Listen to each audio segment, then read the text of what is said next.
A real crime.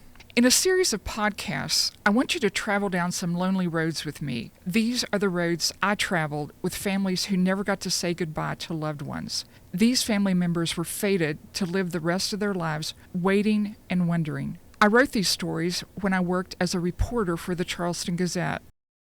I appreciate you joining me today for this episode of A Real Crime. Part of the definition of karma is the force generated by a person's actions. Was it karma that affected three families I want to introduce you to, or was it what I call the ripple effect? Larry Miller, Episode 10. Larry Dean Miller needed 25 pills a day to combat his heart disease and diabetes, but he decided to give himself a day off. He knew alcohol and medication did not mix, so he took none of his prescribed medicines on the July day he decided to drive to Ansted, West Virginia for a day of drinking. Miller would later testify in court that he drank about 10 beers and 11 mixed drinks in two bars that were located close together. He did take his gun with him, though. In court, he would eventually tell jurors that he always carried a loaded gun. He liked to fill his gun with Yellow Jacket, a powerful but cheap kind of ammunition, he explained. At the time, Miller was 40 years old, married, and the father of two children. The family lived in Kimberly, a tiny, unincorporated community not near anything. Miller started his day at the pub where James Eli Belcher, 53 of Ansted, was also knocking them back.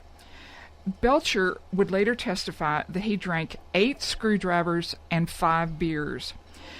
Miller moved over to the nearby Mohawk Lounge and continued his planned day of drinking.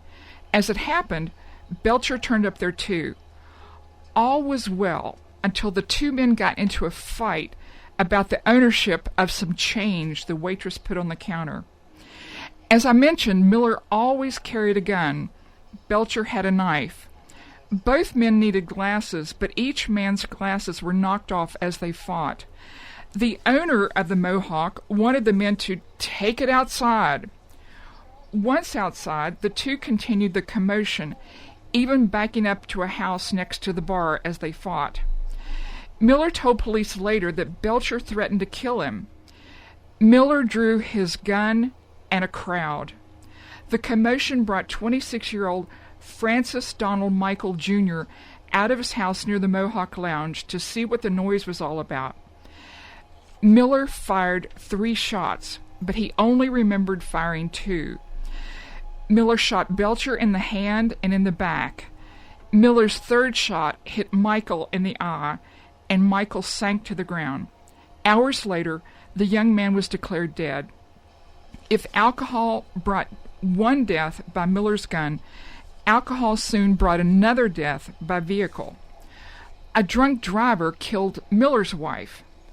Beverly Miller, 38, was a well-respected, well-liked schoolteacher, and she was the mother of their 2 children. Miller's original trial date in Fayette County Circuit Court had to be postponed because of his wife's death. The irony of a drunk man killing her grandson and a drunk driver killing Miller's wife was not lost on Margaret Tompkins of Lansing. She took aim at Miller in a letter to the editor, pointing out the sad cause and effect. "Drunk with a car or with a gun," she wrote in the letter. Miller was indicted for Michael's murder and Belcher's malicious wounding. When he took the stand in Fayette County Circuit Court, Belcher showed jurors where he'd been shot. He had a scarred hand where one bullet hit.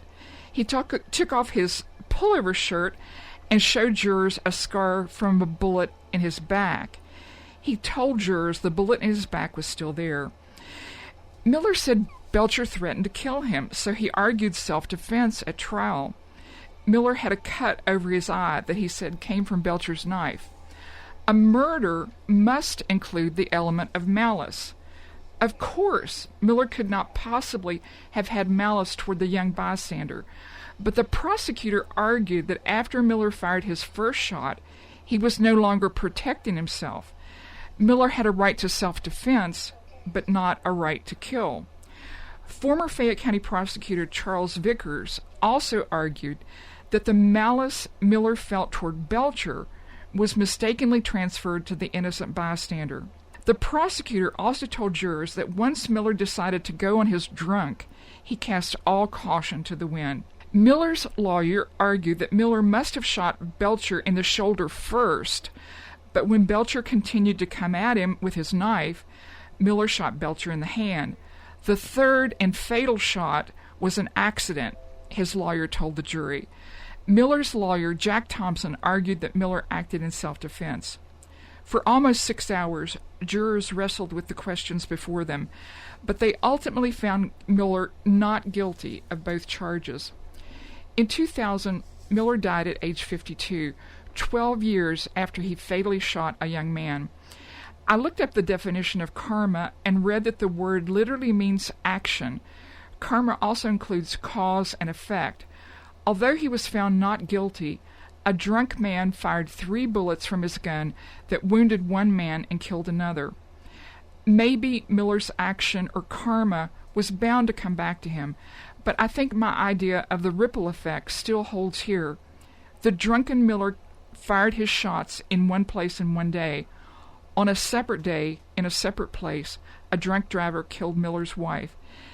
Did Miller's violence ripple out into the universe and unwittingly claim his wife? At the very least, I hope I've given you something to think about.